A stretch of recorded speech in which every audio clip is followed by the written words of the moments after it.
My name is Morgan, I am 32 years old, and I specialize in saving things that everyone else has left to rot. For the last 13 years, my life has been a fortress built on silence, precision, and the smell of sawdust and varnish. I don't do family reunions. I don't do emergency contacts. And I certainly don't do surprise visits. But this morning, the security feed in my office blinked alive, and there they were. My mother, Cynthia, and my sister, Tiffany. They were standing outside the 12-foot iron gates of my home, a Victorian sea captain's mansion clinging to the edge of a cliff in the Pacific Northwest. They weren't holding gift baskets. They were holding luggage. 4 massive suitcases, to be exact. They hadn't spoken to me in over a decade, yet they stood there with the terrifying confidence of people who believe they still own the deed to your life. They weren't visiting. They were moving in. I didn't panic. I didn't shake. I just took a sip of my tea, zoomed in on the camera, and prepared to execute a protocol I had designed 13 years ago. Before I tell you what happened when I pressed the intercom button, tell me in the comments, what time is it for you right now, and where in the world are you watching from? I'm curious to see how far this story travels. To understand why I didn't open that gate, you have to understand the architecture of the family I escaped. Some families are built on love. Ours was built on a very specific type of transaction. My sister, Tiffany, was the product. She was the shiny object, the lifestyle curator, the one born to be looked at. I was the maintenance crew. I was the invisible labor that kept the structure from collapsing. If Tiffany broke a vase, I was the one sweeping up the glass before our mother came home. If Tiffany overspent her allowance, I was the one transferring my savings to cover the difference so she wouldn't face consequences. I wasn't a daughter, I was a utility. I fixed things. That was my function. And like any utility, I was ignored until I stopped working. The day I left wasn't a dramatic explosion. There were no screaming matches or thrown plates. It was quiet. It was the realization that I was being sanded down to nothing just to keep their veneer shiny. I realized that if I stayed, I would eventually hollow out completely. So, I packed a single bag and vanished. I didn't run away, I simply resigned from my position as the family fixer. For 13 years, I disappeared into the work. I moved to a damp warehouse district where the fog never really lifted. I learned the art of high-end restoration. I took furniture that was water-damaged, scorched, and worm-eaten, and I brought it back to life. I learned that restoration isn't about painting over the damage. It is about stripping away the rot. You have to scrape down to the raw, honest wood before you can build anything that lasts. That became my philosophy for life. I stripped away the rot of my family to find my own structural integrity. It wasn't lonely. It was solid.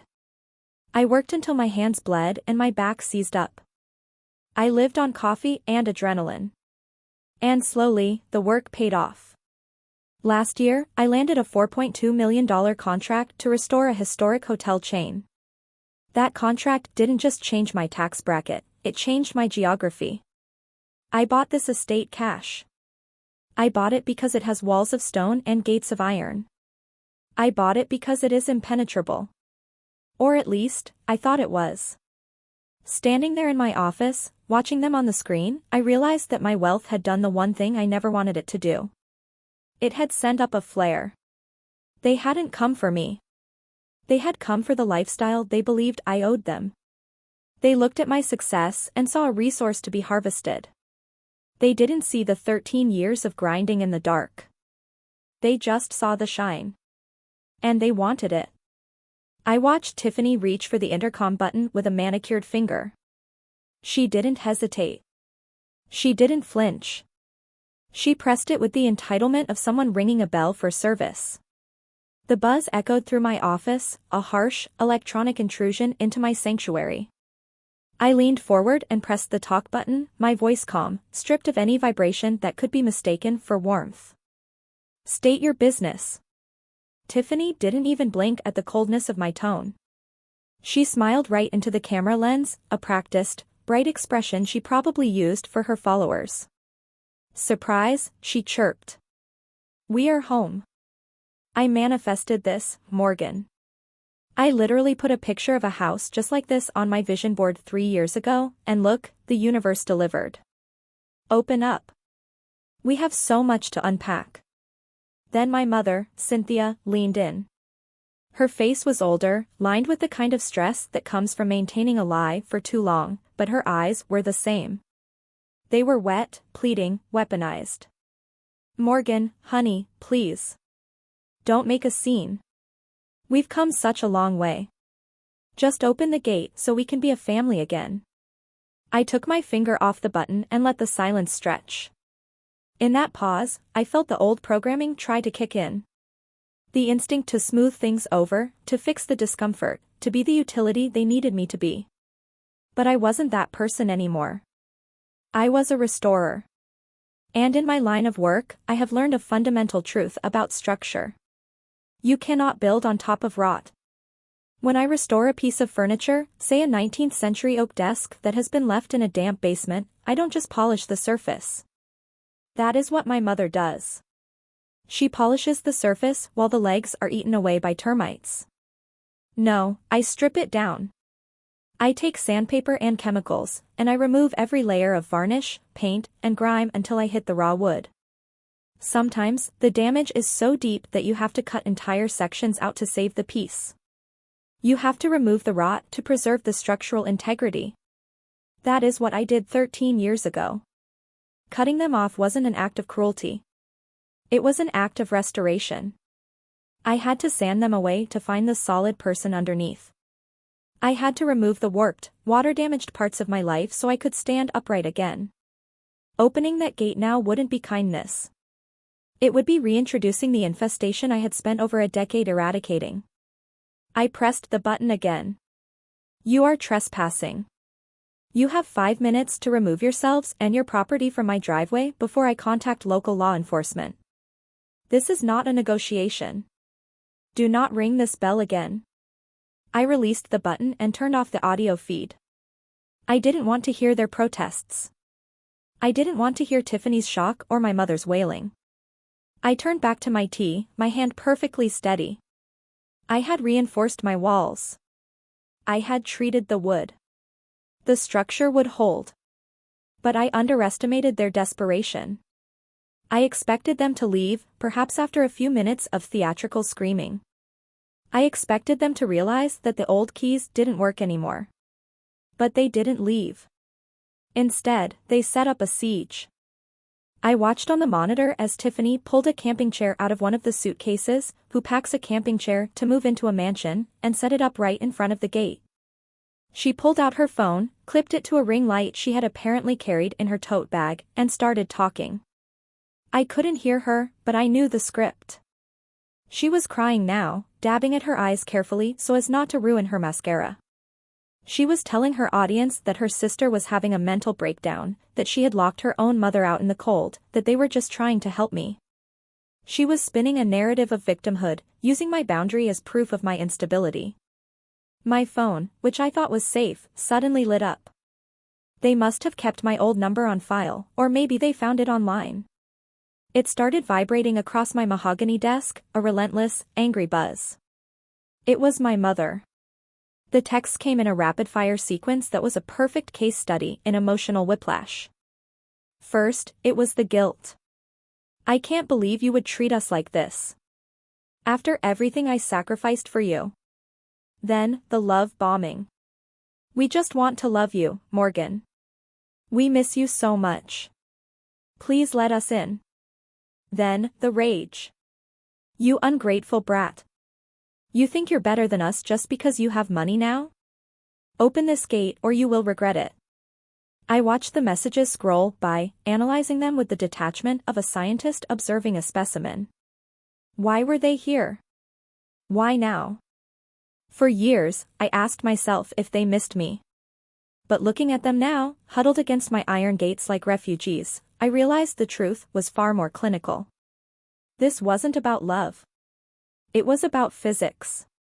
Toxic family systems operate like a vacuum. They require fuel to function. For years, I was the fuel. I was the emotional regulator, the bank account, the scapegoat. When I left, I created a vacuum. They didn't fix themselves in my absence. They just consumed whatever else was available. They likely burned through inheritance, credit cards, and the goodwill of neighbors. They consumed everything until there was nothing left. And now, the system was starving. They hadn't come back because they realized my value as a human being. They came back because they were hungry. They saw my success, my house, my stability, and they saw a new energy source. They were parasites who had exhausted their host and were looking for a fresh vein. Understanding this didn't make me angry. It made me cold. It validated every second of silence I had maintained for 13 years. They weren't here to reconnect. They were here to feed. And I had absolutely no intention of being on the menu. I turned away from the window. I didn't need to watch the performance outside anymore. I knew the script. I knew the characters. Now, I needed to review the production notes. I walked over to the built-in bookshelf on the north wall of my office, pulled out a copy of Dante's Inferno that I kept purely for irony, and pressed the keypad hidden behind it. The wall panel slid open with a whisper of hydraulics, revealing a steel safe. Inside, there were no jewels, no stacks of cash, no sentimental heirlooms. There was only paper. I pulled out a single, thick manila envelope labeled Project Bluebird. It was a harmless name for a weapon that was about to dismantle my family's entire reality. I sat back at my desk and dialed Elena. Elena isn't just my lawyer, she is a shark who wears silk suits and smells like blood in the water. She answered on the first ring. "They're at the gate, aren't they?" she asked. Her voice was crisp, professional, devoid of surprise. "They are setting up a campsite," I replied, flipping open the file. "Tiffany is live streaming. Cynthia is oscillating between him singing and hate texting. It's quite the show." "It's not a show, Morgan. It's an evacuation." I paused, my hand hovering over a document titled Notice of Default. "What do you mean?" "The sheriff executed the writ of possession at 8 o'clock this morning," Elena said. "They didn't pack those bags for a vacation. They packed them because they have nowhere else to go. They were evicted, Morgan. The house is boarded up." I felt a cold spike of adrenaline. I knew they were in trouble. I had been tracking the decline of their finances for years, but I didn't know it had reached terminal velocity. "Explain the timing," I said. Elena sighed, the sound of papers shuffling in the background. "It's messy. Worse than we thought. Remember the second mortgage Cynthia took out 4 years ago? The one she claimed was for home improvements?" "I remember. It wasn't for improvements. It was for Tiffany's lifestyle brand. The inventory that never sold, the trips to Tulum for content, the leased Range Rover. They burned through $200,000 in equity in 18 months. When the payments ballooned, Cynthia tried to refinance. And she couldn't qualify. Her credit was shot. So, she got creative. She forged your father's signature on the loan application. She used his social security number. It worked for a few months until the bank audited the file. They froze everything. They accelerated the debt. They've been living in a foreclosure process for a year, ignoring every notice, convinced they could manifest a miracle. And now they are at my gate," I said, finishing the thought. "Because I am the miracle." "You are the bailout," Elena corrected. "They think you don't know. They think they can guilt you into letting them in, and once they have established residency, they will use squatters' rights to stay until you pay off their mess just to get them to leave. They aren't looking for a sister. They are looking for a settlement." I looked down at the document in front of me. It was a deed of trust. But it wasn't for my current mansion. It was for a 3-bedroom colonial in the suburbs. The house I grew up in. The house they had just been kicked out of. 5 years ago, when I first started making real money, I didn't buy a car. I created a shell company. I instructed Elena to buy the distressed debt on my childhood home from the bank. It was a strategic acquisition. I didn't want the house. I wanted the leverage. I wanted to ensure that if this day ever came, I would be the one holding the gavel. Do you have the papers ready? I asked. I emailed you the final packet 10 minutes ago, Elena said. Foreclosure confirmation, proof of ownership via the shell company, and the restraining order for your current property. Print it out. I clicked print. The laser printer whirred to life, a rhythmic, mechanical sound that felt like a heartbeat. Morgan, Elena warned, her voice softening slightly. Once you hand them this, there is no going back. This isn't just saying no. This is dropping a nuclear bomb on their narrative. They will hate you forever. They hate me already, I said, watching the pages slide into the tray. They just hate me quietly because they think I'm useful. I'd rather be hated loudly and be free. I hung up the phone. I gathered the papers, stapling them into a neat, undeniable bundle. I checked my reflection in the mirror by the door. I didn't look like a victim. I didn't look like a daughter. I looked like a CEO walking into a board meeting to liquidate a failing asset.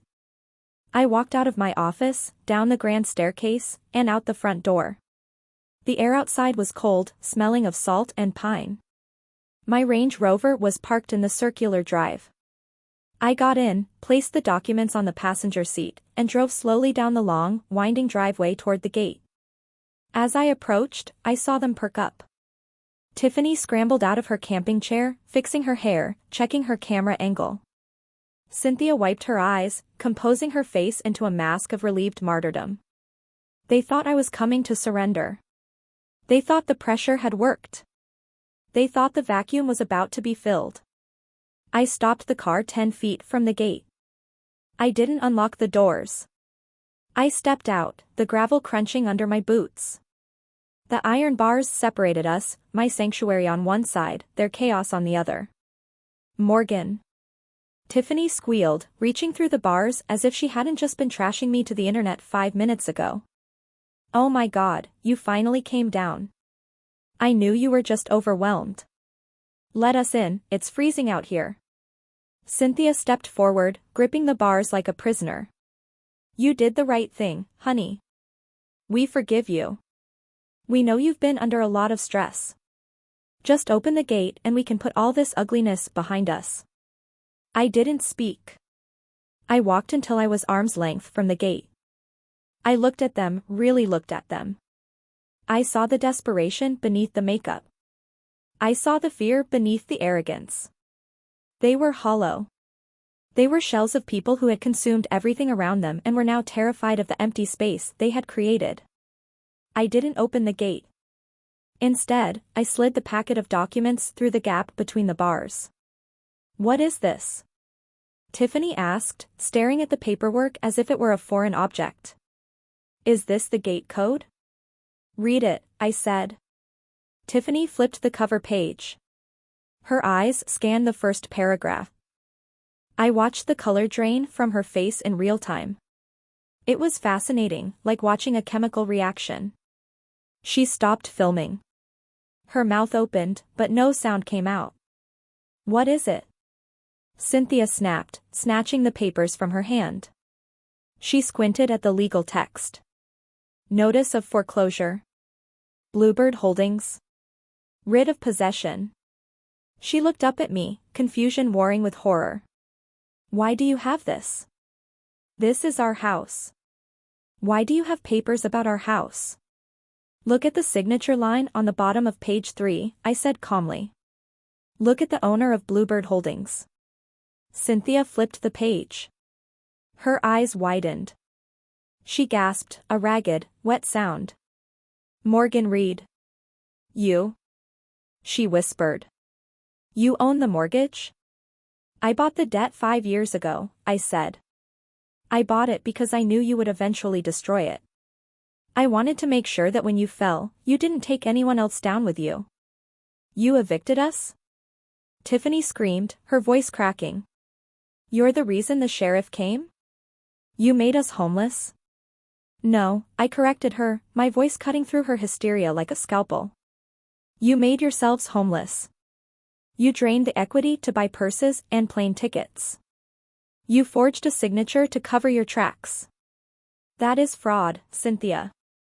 That is a felony. The only reason you aren't in handcuffs right now is because I declined to press charges when the bank flagged the file. I evicted you because you stopped paying the mortgage 18 months ago. I am not your daughter right now. I am your landlord. And you are bad tenants. You owe us. Cynthia shrieked, slamming her hand against the iron. We raised you. We gave you everything. This house, this mansion, it should be ours. You stole our lives. I stepped closer to the bars. My voice dropped, low and lethal. I stole nothing. I built this. While you were playing pretend, I was scrubbing grout in a warehouse. While you were spending money you didn't have, I was saving every dime. I didn't take your life. I just refused to let you take mine. I pointed to the last page of the packet. That is a restraining order. It covers this property, my office, and me. If you are not off this driveway in 10 minutes, the police will arrest you for trespassing. And given the fraud you've committed, I don't think you want to have a conversation with the authorities today. I didn't wait for a response. I didn't wait for the inevitable explosion of tears and curses. I turned my back on them. Morgan. Cynthia wailed, the sound echoing off the cliffs. You can't leave us here. We have nowhere to go. I stopped for 1 second. I didn't look back. You have each other, I said. And that is exactly what you deserve. I got back into my car, put it in reverse, and drove back up the hill. Behind me, the gate clicked electronically, the magnetic lock engaging with a heavy, final thud. It was the sound of a vault closing. It was the sound of the end. Night fell over the Pacific, turning the ocean into a vast, breathing void of black ink. From my balcony, I watched the last of the drama play out. It was anticlimactic, as most bankruptcies are. The police cruiser arrived silently, lights flashing against the stone walls of my fortress. There was no more screaming. There was no more performance. Just the quiet, bureaucratic shuffling of people being told they had to move along. I watched the taillights of my mother's car fade down the winding road, disappearing into the fog. And then, finally, the silence returned. But this silence was different. For 13 years, my silence had been a hiding place. It was the quiet of a mouse holding its breath so the hawk wouldn't see it. Tonight, the silence was heavy. It was solid. It was the silence of a vault door locking into place. I wasn't hiding anymore. I was secure. I went back inside and poured a cup of tea. The steam rose in the cool air, and I thought about the concept of sunk cost. In my line of work, and in business generally, the sunk cost fallacy is a dangerous trap. It is the irrational belief that you must continue investing in a failing project simply because you have already spent resources on it. You throw good money after bad because you can't bear to admit that the initial investment is gone. People treat DNA like a sunk cost. They look at 18 years of shared history, of holidays and bloodlines, and they think that investment obligates them to endure a lifetime of deficits. They think they owe their family a return on investment, even when the account has been overdrawn for decades. But that is bad business. And it is a terrible way to live a life. Standing there in my empty, beautiful house, I realized that I hadn't lost a family today. I had liquidated a toxic asset. I had looked at the balance sheet of my life, realized that the cost of maintaining a relationship with them far outweighed any potential benefit, and I had closed the account. It wasn't cruel. It was necessary. You do not keep feeding a fire just because you spent a long time chopping the wood. Sometimes, you just have to let it burn out. Time moved forward, as it always does, indifferent to the dramas we attach to it. 3 months later, the mansion looked different. It wasn't just a fortress anymore, it was a home. The air in the dining room smelled of roasted garlic and expensive wine. The long mahogany table, which I had restored myself, was set for 12. But the seats weren't filled with people who shared my last name. They were filled with people who shared my values. Elena was there, sharp and laughing, recounting a case she had won. My lead carpenter, a man who treated wood with more reverence than most people treat their children, was pouring wine. Friends I had made in the restoration world, people who understood the value of hard work and quiet integrity, filled the room with a low, warm hum of conversation. I walked to the head of the table with a tray of desserts, the only thing I still baked, purely for joy. I looked down the long driveway. The iron gates were open. For years, I thought I had built these walls to keep everyone out.